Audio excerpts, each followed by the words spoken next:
おはようございます。今日はですね、私のお気に入りの本を紹介してみようかなと思います。私は仕事でライターをやっていて文章を書く仕事をしているので、なるべく本を読もうということでちょこちょこ読んでいるんですけれども、中でも良かった本だったりとか読み返したい本、手元に置いておきたいなという本をこんな感じでデスクに並べています。ここにいるのは結構お気に入りの本たちです。中でもすごくお気に入りの本をですね、今日は紹介してみようかなと思います。まずはですね、こちらです。こちらは石川由紀さんという方が書かれた書く習慣という文章を書くことに対してのエッセイ本っていう形ですね。この本に出会ったのが2年ぐらい前なんですけど、私はこの本をきっかけにライターになったと言っても過言ではないという感じですね。と言ってもこの本は文章術だったりとか、うまい文章、いい文章を書くコツを書いている本という感じでは決してなくって、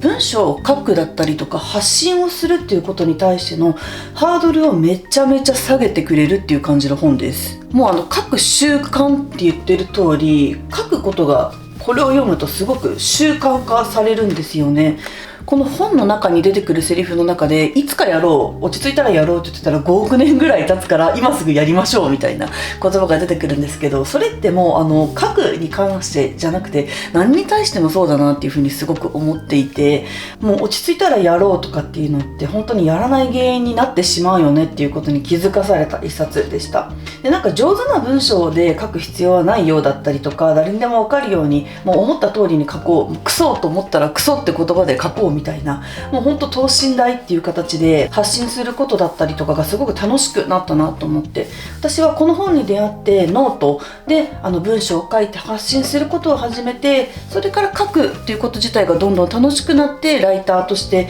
書くを仕事にしたっていう経緯があります。なので本当に人生を変えてくれた一冊だなと思っていて、ブログとか SNS とか頑張りたいけどなんとなく足踏みしちゃうなだったりとか、どう始めていいかわからないなって方はぜひこの書く習慣を読んでみていただきたいなと思ってます。続いてですね、よいしょ、その人生変えてくれた系つながりでいくと、もう一個おすすめなのがこれですね。大島梢さんの読書は鼻歌ぐらいでちょうどいい。すごいね、イラストも可愛いし、あんまり厚さがなくって読みやすいんですよね。結構薄めの本で読みやすいです。で、さっきのこの書く習慣が書くへのハードルをぐっと下げてくれた本だとすると、この本は読むへのハードルをめっちゃくちゃ下げてくれた本です。この本に出会ったのは本当最近2週間ぐらい前なんですけど、買って本当に良かったなと思ってます。私、本を読むこと自体を習慣にしてるというか意識して読むようにはしてるものの、一時すごく本読めなくって悩んでたんですよね。っていうのも時間がうまく取れなかったりとか、何よりも本って買ったら読み切らなきゃいけないだったりとか、読んでいた内容を実践しないと読んだ意味ないんじゃないかなみたいに思って、どんどん読書へのハードルが上がってしまって、本を読むのが義務みたいになっていて全然読めないことに悩んでいたんですけど、これを読んでからは本当にスラスラと本を読めるようになりました。すごく中でも印象的だったのが、読んだ内容は忘れたっていいっていうところが書かれていて、確かに忘れるってあんまり読んだ意味ないじゃんって思いそうなんですけど、よく考えてみたらアニメとか漫画とかって初見の時1回目が一番感動するじゃないですか。やっぱりお話の流れを知らなかったり結末を知らない時が一番驚きもあるし感動もあるし、だから忘れるっていうことは、あれこれってどういう本だったかなっていうのを忘れた時ぐらいにもう一回読むと、その初めての時に近しい体験だったりとか感動をもう一回味わえると思うと、意外と忘れるっていうのも悪い経験じゃないのかなと思えたりとか、この本の中に出てきている内容だと、この著者の方のお知り合いの方はわざと忘れた頃に読むっていう方もいらっしゃるっていうようなことが書かれていて、なるほどそういう考え方があるんだなっていうので、忘れるから読んでも意味ないなみたいなところが払拭できたなと思っています。あとは一冊読み切らなくてもいいっていうところも書かれていたりして、確かに漫画とかアニメとかも連載もの、今まさに連載しているものだと、先読めないから並行してやっぱ見ていくものってあるじゃないですか。そう思うと本とかも別に一冊読み切らないと次いけないっていうこととかじゃなくって、今日はエッセイがみたいな、である日は自己啓発本だったりとかビジネス本が読みたいなみたいな時はこう並行して読んでもいいんだっていうところからすごく読むに対してのハードルを下げてくれて、これを買ってからこれを読んでからはもう毎日本を読むのがすごく楽しみになりました。なのでちょっと読書について行き詰まっている、本当は読みたいけどこううまくいかないなみたいな方はぜひ読んでみてください。おすすめの本とかも紹介されていてすごく楽しいです。で次のおすすめはこちらですね。よいしょ。はい、もう言わずと知れた名作ベストセラーですけれども、嫌われる勇気ですね。アドラーの心理学をこう物語形式というか、哲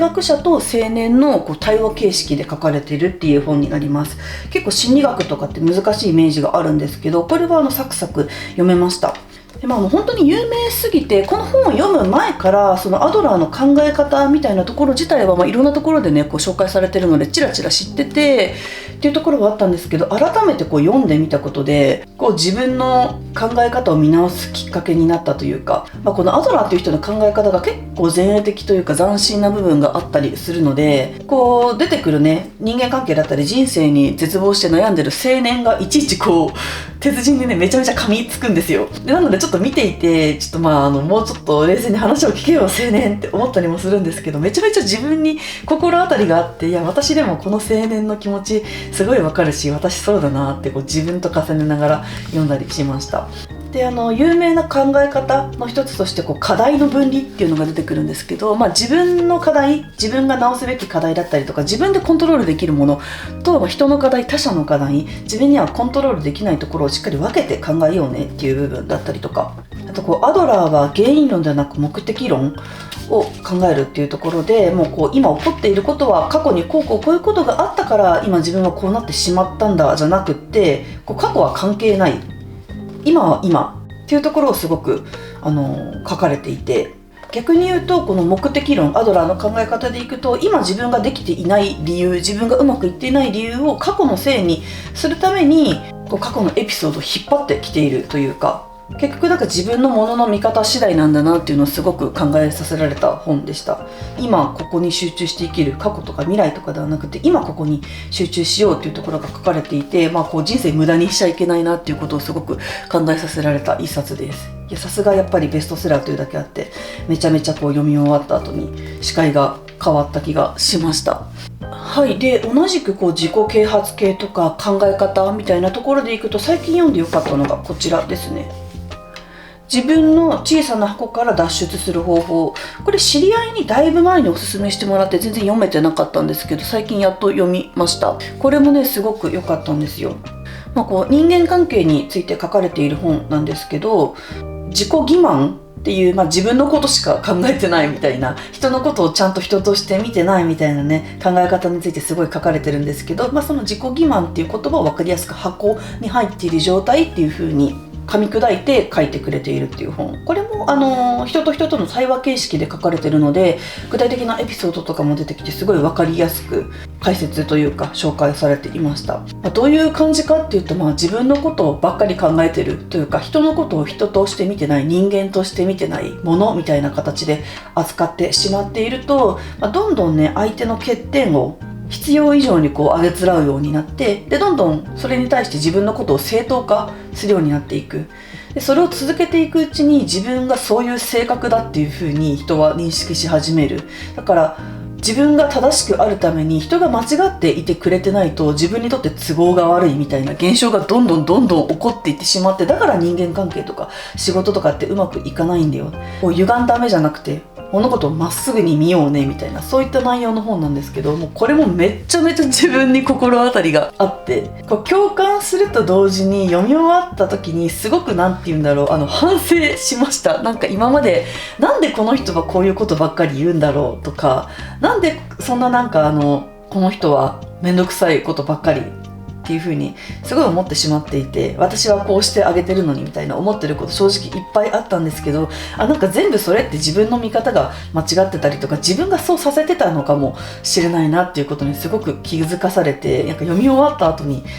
今までの自分の全てを反省したなっていうのと同時に、でも落ち込むのではなくてもっとこうシンプルにというか、まっすぐに人と関わっていきたい、物事を見ていきたいなっていう風に思えた一冊でしたので、ぜひ読んでみてほしいです。はい、あと続いて、この中にちょっと置いてなかったんですけど、小説ですね。傲慢と善良という辻村瑞希さんという作家さんの小説です。私小説正直あんまり読まなくって、こういう自己啓発とかビジネス本ばっかり読んじゃうんですけど、これもですね、知り合いに勧めてもらって、なんか一緒にこの感想を言い合いたいからぜひ読まないかっていう形で誘ってもらって読んだ本だったんですけど、いやめちゃめちゃ面白かったです。結構ねボリュームあるので、私小説読み慣れてないのでちょっと読めるかなって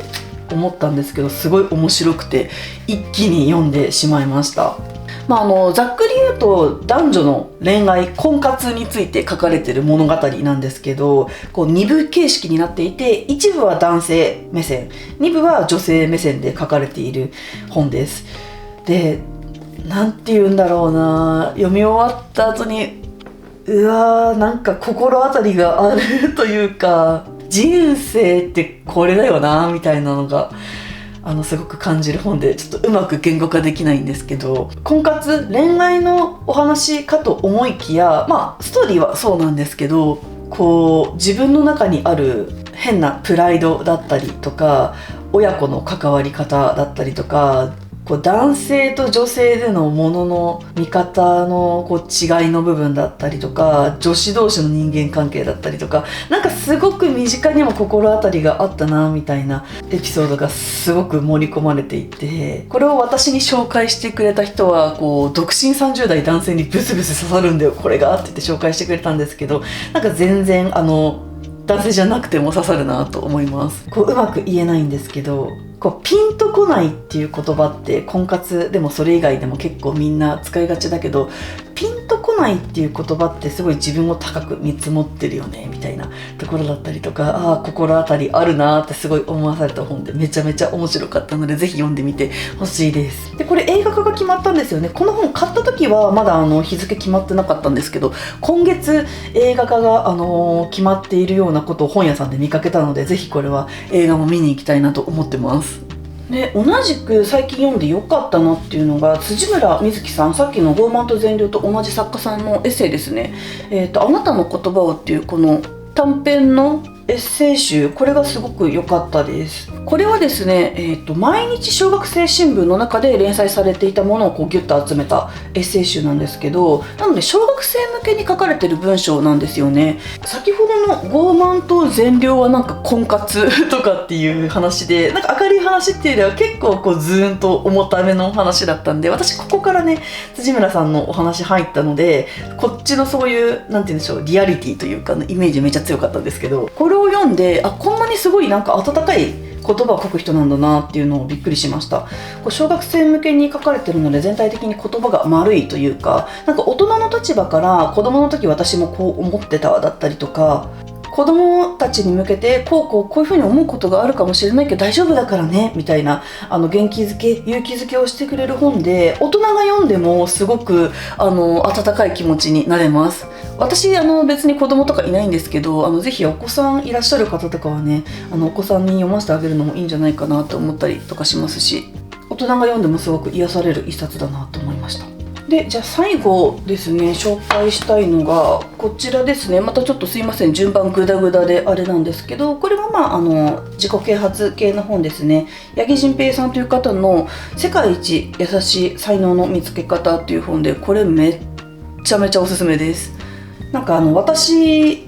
結構器用貧乏タイプだったりして、こう自分の必殺技みたいな強みみたいなの見つけられないなっていうのをすごい悩んでたんですけど、あとその伸ばし方も分かんないなって感じだったんですけど、すごくこれが面白くって、ワーク形式になっていながらこう自分の強みとかをですね発見していけるよっていう本なんですよね。でこう自分の強みとかいいところって探すのすごい難しいなっていうふうに思うんですけど、それを見つけるヒント、きっかけみたいなのをいっぱい与えてくれる本で、例えば、人に対して嫉妬してしまうことで、例えば私だったらもっとうまくできるのにって思ってるってことは多分長所だったりするよねだったりとか、やめろって言われてるのについやっちゃうこととかも多分こう得意だから好きだから習慣みたいになっててできちゃうことだから、それも才能の可能性あるよねだったりとか、あと人に対してその嫉妬以外にも単純にちょっとムカつくなっていう風に思うところ、なんでこんなこともできないのかなだったりとか、ちょっとネガティブな言い方なんですけど、例えば連絡いつまでも返してこなくてムカつくなみたいに自分が思っていて、私だったらもうパッパ返すのにみたいに思ってるとしたら、自分は即座に処理をするだったりとか、即レスでパッパ返信を返していくのも一個才能かもしれないなだったりとか、そういう新しい観点から自分の才能長所を見つけ出すっていう手助けをしてくれる本です。ここにも書いてあるんですけど、こんな感じでいわゆる強み長所を見つけようとするときに人が考えがちな間違いっていうところとかも示されていたりして、すごくね考え方が変わった本でした。あと努力は必ず報われるとかもねよく言いますけど、これもなんか自分に合った努力の仕方、自分に合った才能を伸ばそうねっていうことをすごく書かれていて、例えばピカチュウ、ポケモンで例えるとピカチュウって電気タイプのポケモンだと思うんですけど、ピカチュウがめちゃめちゃ努力したら葉っぱカッターもう覚えられるかもしれないけど、もともと草タイプというか、もともとそっちの属性のポケモンの葉っぱカッターに比べると多分習得度も遅いし、精度も多分ピカチュウの葉っぱカッターって限界あるよね。だとしたら自分は電気タイプなんだから、葉っぱカッターじゃなくて電気タイプのそれに合った技を覚えて極めていった方が絶対武器になるよねみたいなところを書かれています。で、私結構その努力の仕方は間違っちゃうタイプで、自分の強み見つけられないだけじゃなく、あんまり自分の